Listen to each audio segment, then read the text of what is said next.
Hello and welcome back to another episode of Know the Good to Know podcast, the one-stop shop for all your fun stuff, but you know what we're here for. We're here to bring you some good news. So let's roll on, straight on to it. Play that intro.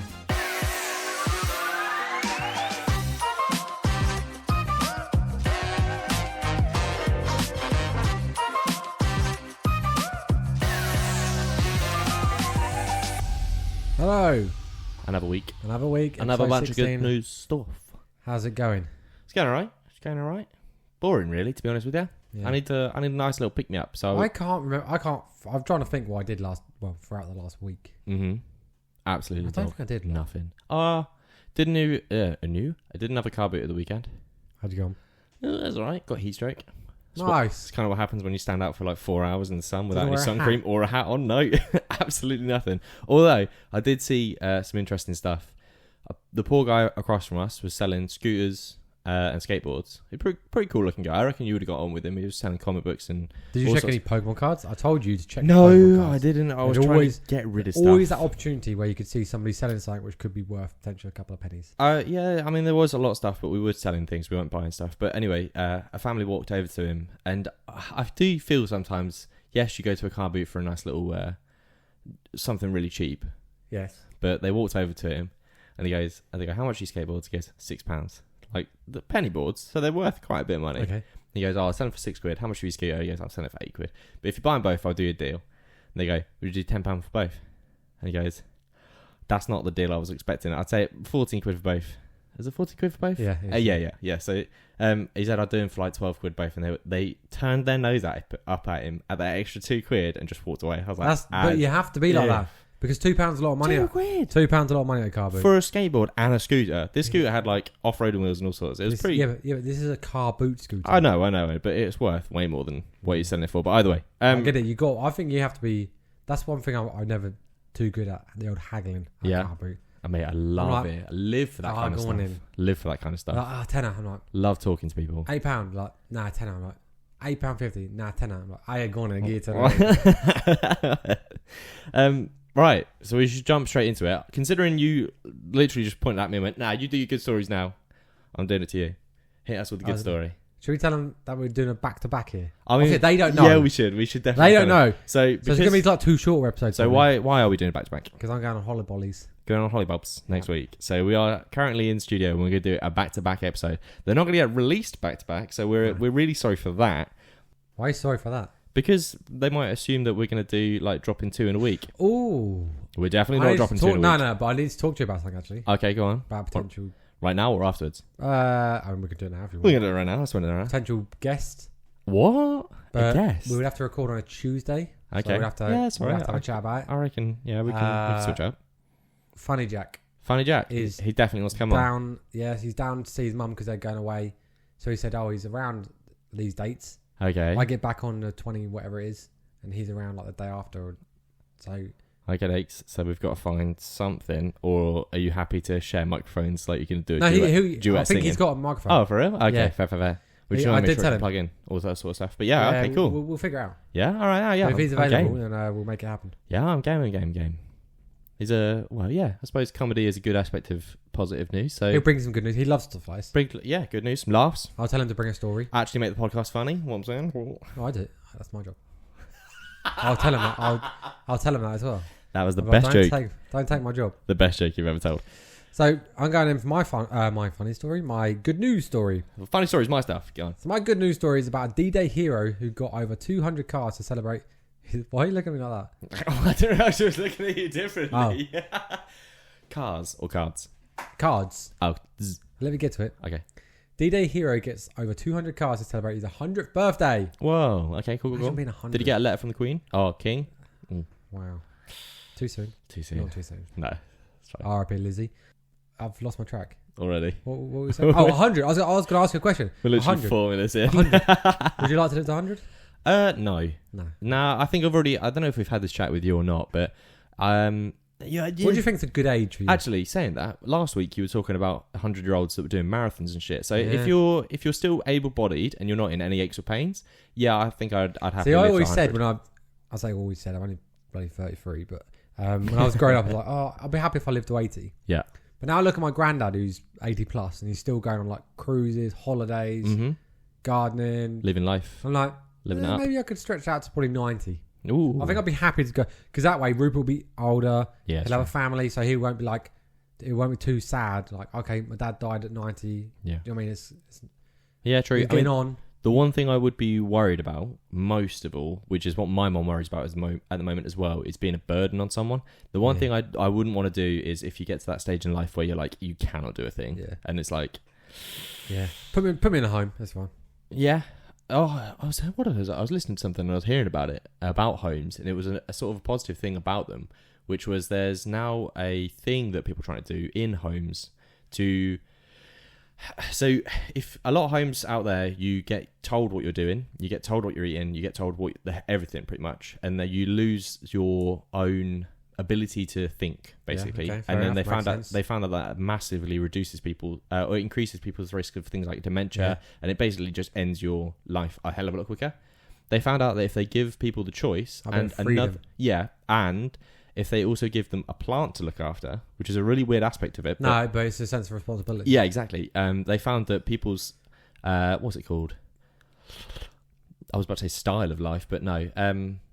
What's it called? I know what you're trying to say. I don't know the word you're looking for, but I know what you're trying to say. As if. I can't, mate, I'm probably... Come back to it. It'll pop up, it'll just randomly come later. Yeah, I know. But yeah, they're going to be... They are way better off, should I say, with all these extra things. I do like that.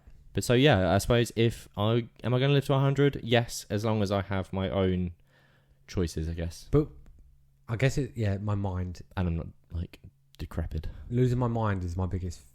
I say losing my mind is my biggest fear but you won't know it's happening probably. That's true.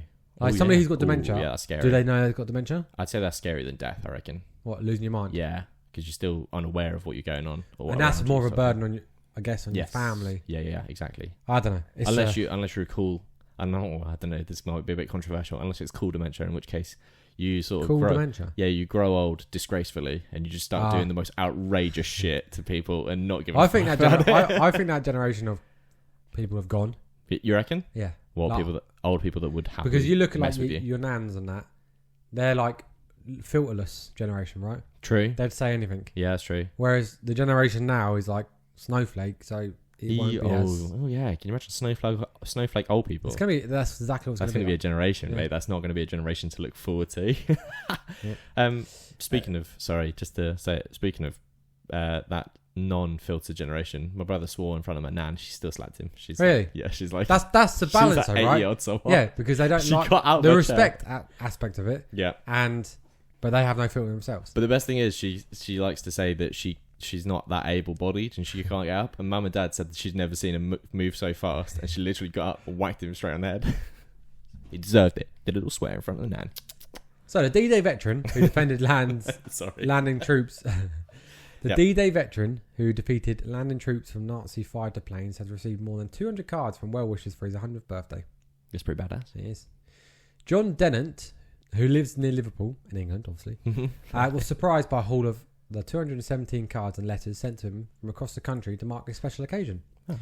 The widower celebrated with friends and family at a private party and featured wartime music, food and entertainment. That'd be kind of cool. Nice little step back in time. Like a theme, yeah. Yeah, that's pretty cool. He said, it's a funny feeling. It's only now that I've reached 100 that I realise I'm old. That's a weird thing. That's it. He said, I'll just take it easy from now on. From now on? And he hopes to reach 200. I mean, I was the oldest person to ever live. So ambitious. I would say. I reckon ballpark around there. Yeah. John was just 17 when he signed up to serve to start the war against his mother's wishes, apparently.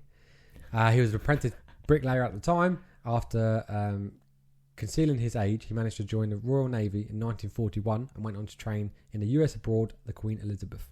Pretty cool. 3 years later, on June 6th, 1944, he served an anti-aircraft gunner aboard one of the 7,000 ships that delivered the soldiers to the beaches of Normandy, which turned the tide of World War II against the Nazis. Yeah. I still want to go there.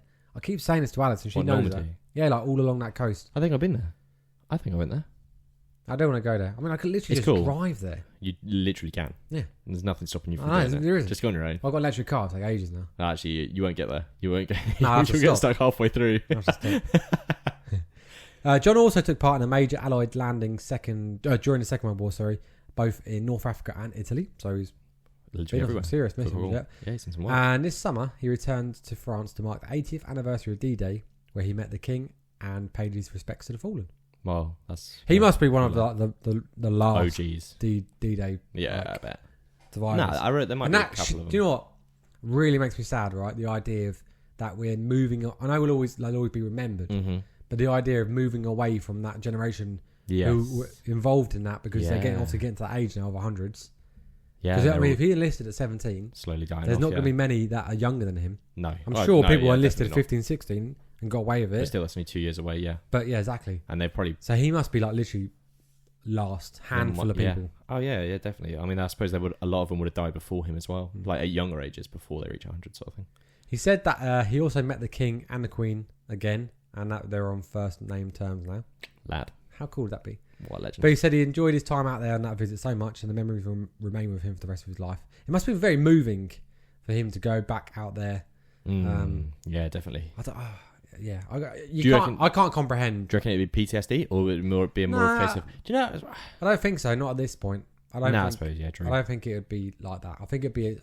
If anything, it'd be quite overwhelming, but I don't think it'd be like frightening. No, an emotional sort of comeback. Seeing, must like, be. remember where you're with friends and... I think more like knowing how many of your fellow friends and that... Yeah, true. Died on that event. Yeah, but at the same time, still, like you said, remembering them in a positive way, not in a sort of negative connotation sort of thing. Yeah. Nah, that's pretty sick. So yeah, my good news story is that this D-Day hero, John, received over 200 cards to celebrate his birthday. I wish they'd make stuff like this like public news, so like thousands of people could wish him. Well, they could, I suppose. If one of their family members did like one of our pranks that we heard, they could have had cards from around the world. So yeah, just a quick question though. So these 200 cards, were they just from strangers? Well, not all. Well, yeah, majority of them were just like just come from across the country. Sort of was in terms of like a public aspect, but it just I don't know where that it could have come. Things spread on Facebook, don't they? Yeah, true. Like put a massive advert board up somewhere in the middle of London. But people like this should be remembered, right? Yeah, well, especially while they're still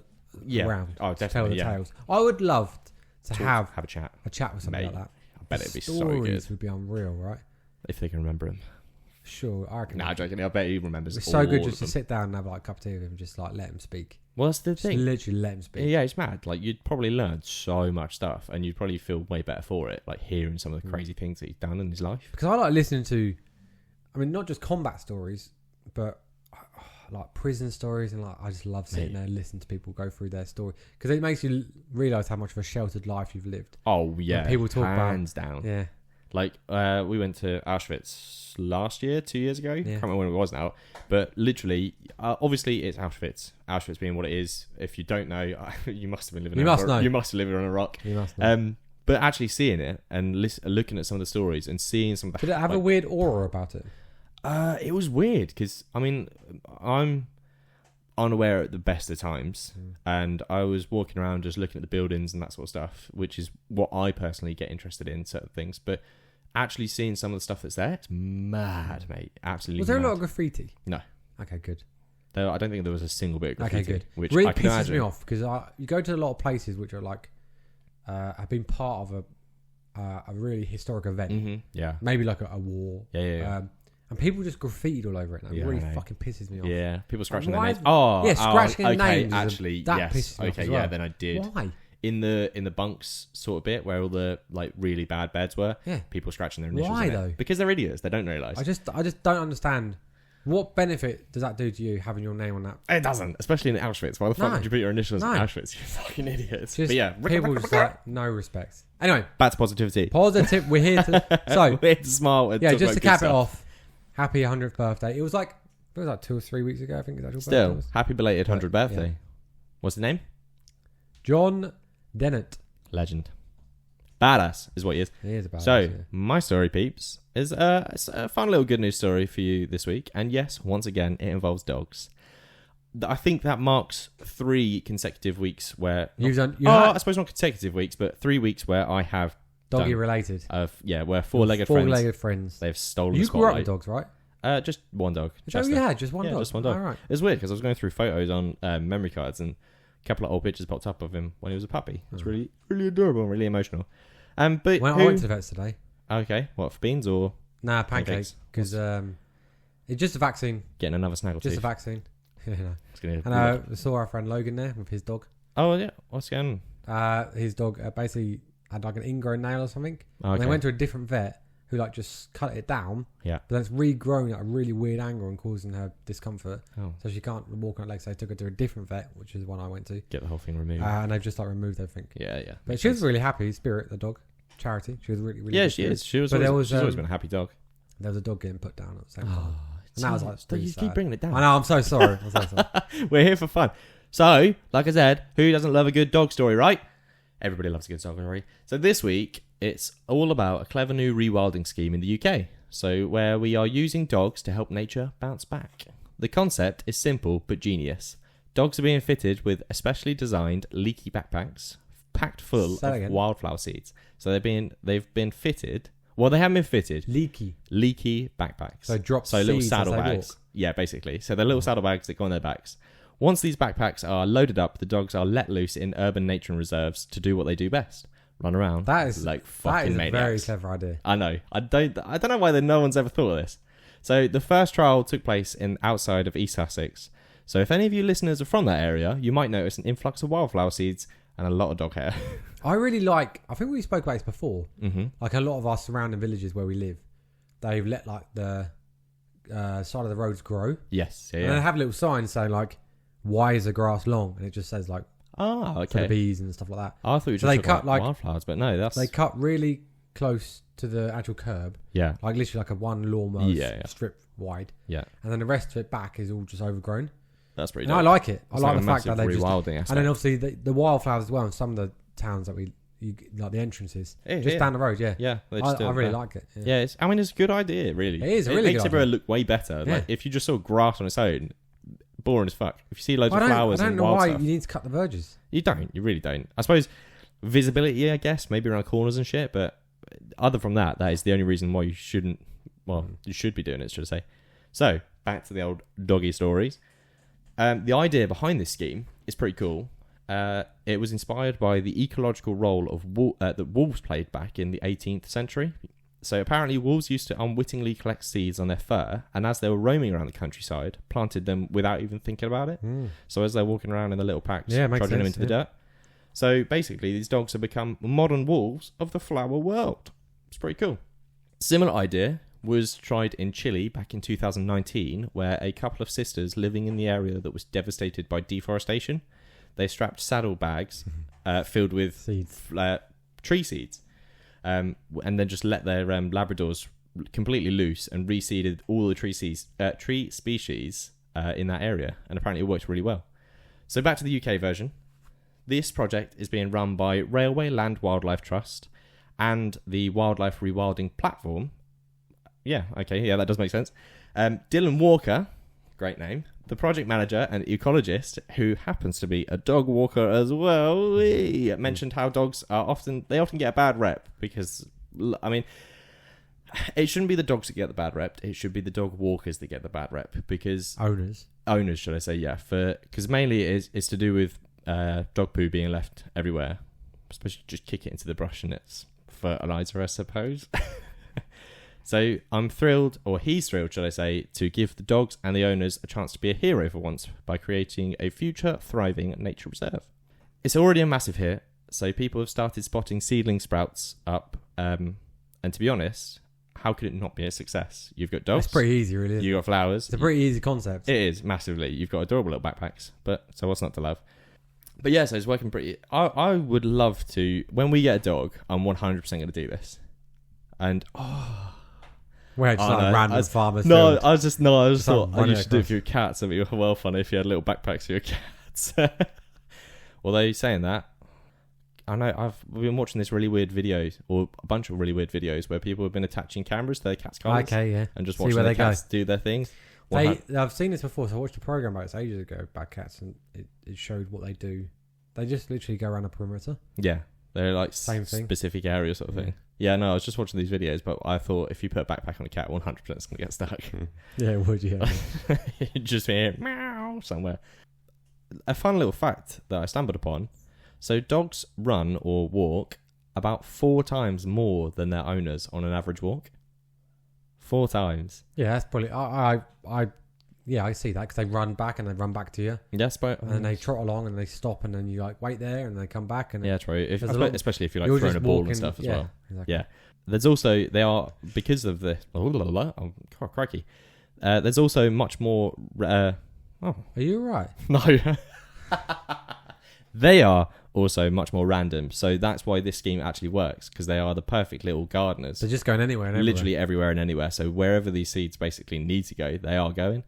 And also, speaking of gardening, remember you mentioned a while back about doing your rewilding patch in your garden? Yeah, I need to do that. So when I was looking at this story, I looked at what is actually in these bags as well as the seeds. Apparently, if you mix sand with wildflower seeds, it helps to evenly distribute the seeds about. Okay. So you actually get more. The packs actually come in like sawdust, I think, don't they? Oh, really? Yeah, I think they have like sawdust inside of it. You sure they're not just more seeds? Because the ones that we bought for our garden, I think that's just to keep them dry. Yeah, that makes sense. To be fair, but yeah, if you mix it with sand, I need to dig it up again properly. That's the thing. Well, your garden. Yeah, that corner patch. Oh, okay, yeah. I dug it up half. I need is a rotavator. And just go all again, back to mud and just start again. Yeah. Because the problem was the first 2 years were good, and then the second year I didn't cut it down properly. Oh. And it just got too overgrown. Yeah. And now it's like grass is in there as well. Okay. So I need to just like rotivate it all out, start again. Fair but it's just effort. And I don't own a gardening, rotavator. I don't know who has a rotavator. I was going to say buy one, but yeah. No point. Rotavator? You have to find someone with one. I'm sure if I put it on like Facebook Spotted, someone would like, get a gardener in there. Get a gardener in there, do it. So the best part about this scheme is it's open to all dog walkers. So if you've got a pooch, you can join in, and even surely you could just do it yourself anyway. Well, you literally just tie like a couple of Tesco it, bags either side, cut a few holes. No, I suppose you bit of string in the middle to hold them together. Yeah, that's true. I suppose that's true. Bob's my uncle. But they even offer training sessions. So I don't know why you'd need training to let your dog loose, but it is what it is. So they give you the bags, they give you the seeds, and then they just let you go and do your thing. Obviously, you have to return the bags and seeds, but they've had about 12 people participate. Not okay. The bags, sorry. They've had about 12 people. Pick them up. They've had about 12 people participate this spring, and they're running it again in this autumn. So if you want to go and get involved, it's in East Sussex. I can't tell you the specifics of where it actually is, but I'm sure you'll be able to find it if you look it up. Google it. The cherry on top is the nature reserves all across the country are inquiring about how they can get in on this action, and it looks like it could actually go nationwide. So why not? It's a very easy concept. Well, like you said, it takes a couple of bags, seeds, and enthusiastic dogs. The rest takes care of itself. So easy. Yeah, that's my good news story. Unpaid workers. That's what it is. Oh, that's me. Nah, you give them treats. They get treats. They get paid in doggy treats. That's fine. So we're only doing one Hero of the Week this week. We are doing now a new one. So let's roll on to the old Hero of the Week soundtrack. One Hero of the Week. Or the little sound bite. And then I guess you're going to go through your Hero of the Week. I'm going to bust up a Hero of the Week. Welcome back. It's Hero of the Week. That was well loud. That's going to be like an ear rape. Yeah. I'll try and dumb it down a little bit. Dumb it down? Numb it down. Dumb it down. Dumb it down. I don't know what I'm saying. So my Hero of the Week this week, I want to chat about an organisation which is making a massive impact in communities. So today we're celebrating Food Cycle, an incredible charity with a powerful mission to eliminate food poverty, loneliness, and food waste. Loneliness? All at the same time. Lonely food? Yeah, no, not lonely food. Lonely people. So Food Cycle's approach is simple but deeply impactful. They bring people together in welcoming spaces where they share delicious meals and meaningful conversations. But they're not just about feeding people. They're also tackling loneliness and supporting mental well-being, which is just as crucial. Mm-hmm. And everybody loves food. Everybody loves food, mate. What makes Food Cycle stand out is their innovative approach to sustainability. So every week, thousands of dedicated followers cook healthy meals using surplus food that would otherwise end up in landfills. So in 2023 alone, Food Cycle saved an impressive 239 tons of food from going to waste. Go on. Our local council, I think we've discussed this again. Our local council have changed our bins, haven't they? Yes. We're not allowed to put food waste in our green bins anymore. Do you know what I found out? You can put shredding in your green bin. Put what, sorry? Paper shreds. Shredding in your green bin. I didn't know that. Yeah. I didn't know you couldn't put it in your blue bin either, because it's too small to recycle. Oh, I didn't know that. Yeah, you should always put it in your green bin. I knew you could put it in the green bin. Yeah, mad. I thought any paper goes in the blue bin. It just gets mulched up, doesn't it? That's what I thought. I don't know how it works. Whacked in with some water. Oh. Yeah, maybe you're right. Yeah, that's what I thought. Weird. Where am I? Oh, so yes, 239 tons of food going to waste, with over 5,800 volunteers donating 294 hours of their time. So the impact is properly being felt nationwide. Do you think we just generate too much food?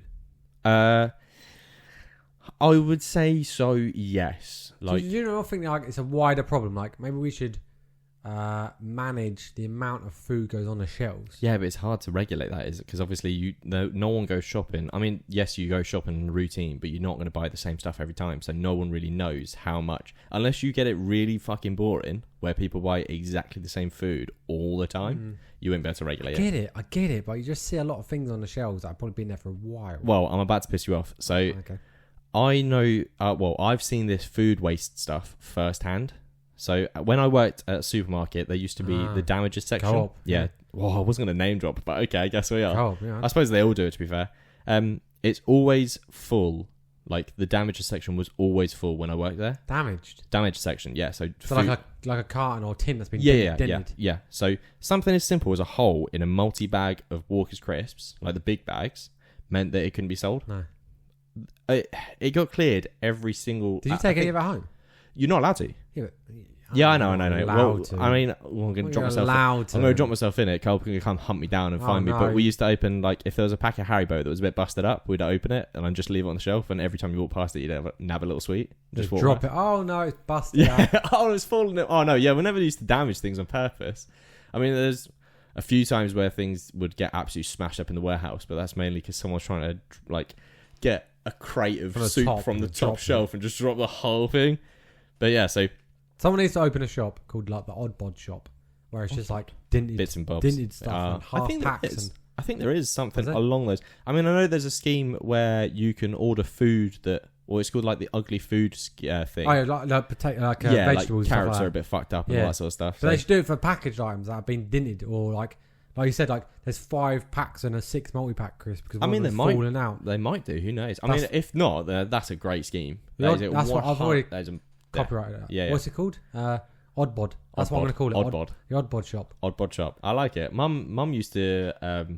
She was loved by her manager when she used to work at Co-op because she used to literally just whip the crisps out, put a little reduced to clear sticker over the labels so you couldn't scan it. You just scan the reduced to clear one. I probably dropped her in it massive. She might get in trouble. I'm so sorry, Mum. I'm sorry if you get rusted. I doubt she will. So that was a very long time ago. People know who they are. Allegedly. There we go. I like that. It doesn't sound as bad. But yeah, so back to the food waste stuff in Co-op and stuff.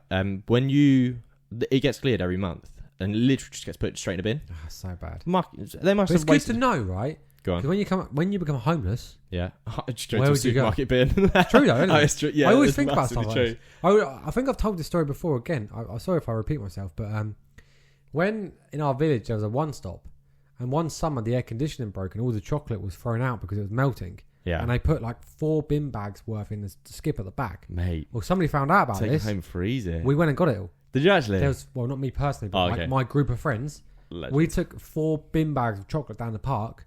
Everyone just drinking munched out chocolate. Yeah. That's what honestly, like bars and bars and bars of it. We just took it home, like you said, put it in the fridge. Yeah. It's fine. Just literally just take it. Just goes a bit white, doesn't it? Yeah. Take it to school the next day. Yeah. It's a Michael Jackson chocolate. So, okay, fair enough. So, for all the homeless people, find out when all the supermarkets throw all their food away. I would. That's what I would do. And wait for it to launch I always think about... raid them bins. So when I look at like forests and stuff, I'm like, when I walk down the lake with Rupert, I'm always like in my head like, if I ever became homeless, I wonder if people would find me if I camped like right deep in this section of the forest. Because nobody walks in there. They've got no reason to. So would I get found? And I'm like, okay, where would I get grub from?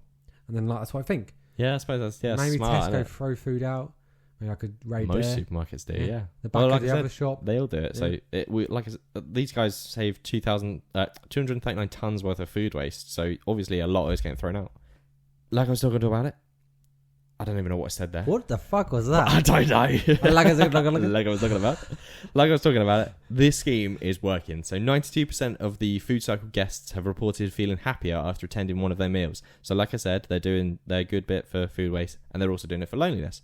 But their work goes beyond the plate. By promoting the sustainable food practices and raising awareness of food waste, Food Cycle is actually helping change attitudes toward foods and our environment. So not only are they doing this for the homeless people, they're trying to, I suppose I'm going to screw up if you get homeless then, because they're trying to change the minds of the supermarkets to not waste so much food. I'd never become homeless anyway. All right. Wow. No, it's because I just break into one of your homes. Oh, okay, fair enough. Yeah. I'd never be hungry because you got a bedroom here, whatever you want. You got a bedroom here, that's fine. Me, Rupert, and Alice would have to move into the garage. That's right. It's big enough. It is. It's not big enough. Yeah, not for 3 people. Get a bunk bed, double on the bottom, single on the top. We'll live there. Convert that into a little shower room. Rupert goes to nursery. We go to work. Sound. I like it. We'll come and chill out with you guys in the evening. Mate, I love that. Nice little games night. And a dog. Whenever you want. What's the dog going to be called? Whatever you want. We're going to bring... It's your dog. Oh, well, I don't know. You got to bring pancakes and beans, though. Yeah, obviously. They've all get on. Big family. So, back to the good news story, because we keep jumping off. And we're going holidays and stuff as well. Will we go holidays together? Oh, we'd have to, wouldn't we? That'd be so cute. Yeah. Like I said, they're not just focused on the present either. They are looking to the future. By sharing the stories of their guests and the impact that their work is actually having, they're inspiring more people to join the cause, allowing them to expand their reach and help even more communities. So Food Cycle is committed to supporting the United Nations. This is why they want to go a bit further than just the UK. So they're supporting sustainable development goals, including zero poverty, zero hunger, good health and well-being, and more. So this week, we're celebrating Food Cycle as our Hero of the Week. Okay. Now, Tesco, Co-op, Sainsbury's, M&S, Waitrose, Spar, Morrison's, Lidl, Aldi. If you're all listening, I'm starting up a corporation called Oddbod.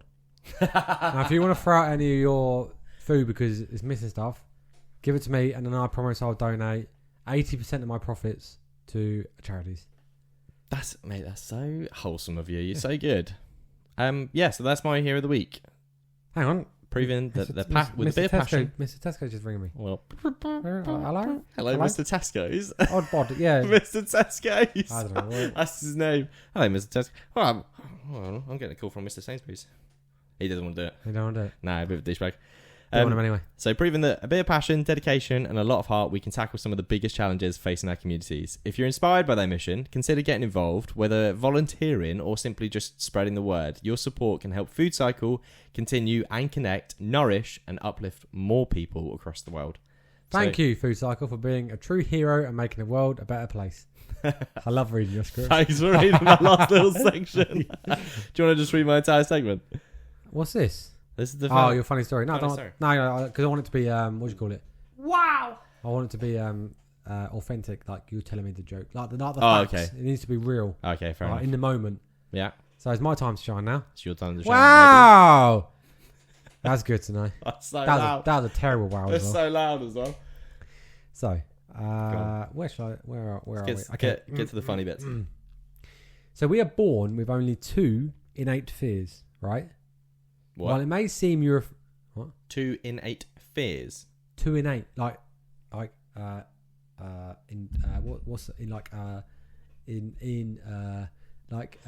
Molded. Like, you're born with 2 fears, right? You're not scared of anything else. You're born with 2 fears, basically. Wait, what? What? Like it's a genetic thing? No. Oh, my God. This is... okay, no. So go on. Carry on and we'll see. Like, literally, you're not going to be born scared of spiders, right? No, you're not. Right, you're not going to be born scared of snakes. You're not going to be born scared of... Heights. You're not going to be born scared of flying. You're born with 2 innate fears. Yeah, right? okay. All right, yeah. And they are the fear of falling and the fear of loud sounds. Mm-hmm. Right. I guess not the fear of dark? No. Or should I say the unknown? You just spent 9 months in the dark. Yeah, I suppose I'm sure you'll be alright. Yeah, I mean that sense. So it's like a genetic thing to... Well, it'll be your upbringing, right? Well, if you grew up in a house of spiders, you're not going to be scared of spiders. Okay, no, I'm thinking of the 2 fears that you're talking about. I'm assuming that stems back from evolution. I think loud noises is lion like roars like a predator prey based like thing. Yeah. The fear of falling is an interesting one. Trees. I don't know how that would. We used to be monkeys. Oh, okay. Evolution. That's what I would get. Technically, it's not called evolution. It's called natural selection. natural something. Yep. Yes and no. I mean, they both go hand in hand, don't they? I'm pretty sure. I don't know. Nomophobia is the fear of not having a mobile phone. Oh, that's disgusting that's a thing. I do not. It's a thing. As if I didn't want to know. Oh, mate, I didn't want to know about that. I think I pronounced that right. But no. It kind of rings true. Like no moba. No mobophobia. No mobophobia. Yeah. No mobile phobia. That's horrifying. That's the thing. Have you ever seen the movie Idiocracy? No. Oh, it's not a good movie. Or at least I don't think it's a good movie. I'm not going to watch it now, am I? No. It's all about like the downfall of society. And Terry Crews is We've spoken about it before, I think. No, I don't think we spoke about this movie. He's President Macchio. And basically it just goes to show that how stupid society becomes. We are getting worse. But yeah, I know. We just get more. I say worse. Nomophobia. We go, oh no, I've got no mobile phone. What do I do in my life? Just dear, oh dear. Open your eyes, look above you. Yeah. Madness. I don't think it's so much the phones is more social media, right? Yeah. I was listening to a podcast today and they were talking about that.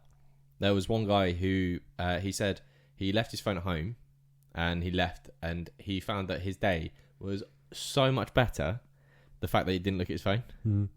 And he felt like he actually saw so much more of the world. Because he said it becomes a muscle memory thing where you just go on social media and you don't even think about it. I find myself just picking up my phone. Yeah. And I consider myself quite good at not looking at social media and stuff. Purely because I don't really have. Well, you try not to be fair. You said you deleted Facebook. Yeah, I don't have any. I don't have Instagram. Yeah. I don't have TikTok. Yeah. I have LinkedIn. Do you know how rare that is? What? To not have, like, to find someone that generally doesn't have Instagram in, like, our age. I set one up, but again, I was listening to another podcast, and it was the Chris Williamson guy, and he was talking to a woman that was doing like relationship specialists and stuff, and she goes, a lot of women, especially in America, because it's quite a big thing in America, when they find out that a guy doesn't have a social media account, that's sort of coined as being no, it's coined to be like a massive green flag, and like a much sexier man to not have a social media account. How mad's that? Yeah, I mean, delete Snapchats, delete your Twitters and all this bullshit. Don't have any of it. You might actually get a date. Who knows? Not you, but someone out there that's wasting their time on social media. Next one, number 3. Bamboo grows so fast it's measured in miles per hour. Wow, for real? Yeah, that's pretty sick. And I tell you, bamboo is a shitter, right? So my dad, when he moved into their place where they're living now, there was bamboo in the garden. Fuck me, it went it was on the everywhere. roots. The roots are harsh. That's the thing, right? So you only see a little bit above, but it was absolutely everywhere. The roots are disgusting. Never buy bamboo and grow it in the garden. See, there's I know a really horrible fact about bamboo. That used to be as a torture method. Really? Yeah, I think it's like in like what was it? Vietnam Warfare? I can say probably something like that. Vietnam Warfare, POWs used to get tied down to the ground and a bamboo shoot would be sat underneath them and it would grow through them. Really? Yeah, it's really horrifying. Some of the traps I'm really ruining the positivity side of this podcast, but geez. Some of the traps that they've done now. Oh, they're mad. You can go to museums and look at them. Really? Yeah. There's museums in Thailand or somewhere. People carve their names into them as well? Probably. They'd be falling in them. Number 4. Bubble wrap was originally intended to be wallpaper. Imagine that. It'd be the shittest wallpaper ever after, like, you've popped all the bubbles. It's like flat. Oh, that looks a bit crap now, doesn't it? Has it? And then, lastly, humans are the only animals with chins. Which I read that when I was like, pretty sure a monkey's got a chin. Yeah, that's what I'm thinking. Like chimpanzees have chins? Gorillas have chins? Chimpanzee. Chimpanzee. There must be an animal with chins. When you look at, they have jaws. I was going to say turkeys. They have jaws, but they have chins. That ball sack thing hopping them down, but that's not. They look like cats and stuff. They have jaws, but they don't have a chin. We just label it as a chin. Oh yeah, but is it a chin? Tickle your chin. Yeah, as if. No way. As if. Okay, fair enough. Yeah. I'm gonna have to Google what a chin actually is now. Sorry. Like on an animal to like diagram. I'm gonna see like what it's called on an animal because it must be called a chin. But you'd have thought so. Yeah, mad. Anyway, there's my 5 facts. Smashing out the park. Oh, well, okie dokie. Well, I'll jump straight into my funny story then. We don't want to be messing about. Because we're at 40 minutes. I'm pretty proud of us. We've managed to stretch this out. Especially if I only have one hero of the week. We're used to doing 2, so. That's good. I won't do it anymore. Although